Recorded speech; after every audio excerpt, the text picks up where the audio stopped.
Because really meditation is the most important technique there is, and that you will use for anything, because it's getting yourself into the right attitude, and when you have a good posture, you develop the right attitude immediately, and along with it as you take the posture.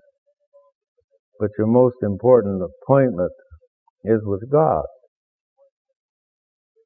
You can only realize God from going within yourself.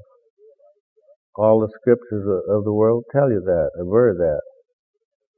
And unless you learn to begin how to seek inside of yourself, you will never reach your goal of ultimate self-realization, or reach the fulfillment of that driving desire that each and every one has within their own souls, is to feel themselves in a state of completeness, or in a state of equilibrium in this great ocean of life, in this great ocean of energy in which we all live, move, and have our being.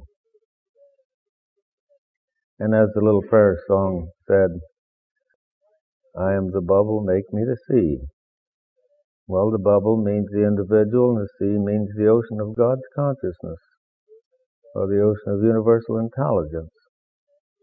Call it whatever you will, in any land or by any name that indicates the ultimate, which is what we call God. We live, move, and have our being in this great ocean of God, but we've lost consciousness of it. Now, by seeking within and learning the techniques of yoga and using the techniques of meditation, which are called the techniques of salvation, one gradually, through continuous practices, gets himself reorganized and reoriented so that he will not only learn how to function through the five senses, which we already do, in the ways we do, which have little or no control, we might say. But when you develop that inner control, you find out you have ways and means within our own selves, in our own consciousness. And when we can go beyond the reach of the five senses by becoming quiet and still, as we do when we learn how to meditate. And as we observe this darkness that we see over the mind, we begin to find our way out of that darkness that covers the mind. And our goal, the goal of our seeking, is just behind the darkness of closed eyes. That's how close it is. Then when we meditate, we should do it with a joy. We should do it with regularity. We should practice morning and evening, especially before we go to bed and when we get up in the morning. And then at that time offer a little thanks for the goodness of all that has been given to you. If you don't say it, just think it, or just feel it, or do something like that, and begin your day with those thoughts, and you will find that your day will be a different kind of a day.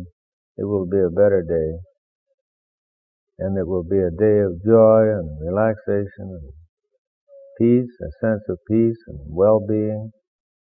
You'll look at everything in a much better and broader way. Your judgment will be better, and the day will become more fruitful for you. Because after all, if you allow this cosmic energy to flow through your consciousness, and when you become conscious of it, and then you can do what the Bible says, place all your burdens on me, I will make your path easy and your burden light. We may think that our brains, this bony skull of ours that contains our brains, that is where all intelligence is. But that is not true. Intelligence is everywhere. It just flows through you. When thy song flows through me, as you heard in the little solo as we began our service. When thy wisdom flows through me. When thy love flows through me. When thy intelligence flows through me. we should make ourselves an open channel for this universal intelligence to be allowed to function in and through our consciousness. And then we can have conscious communion with this great indwelling presence that knows all, sees all, has all, and is all.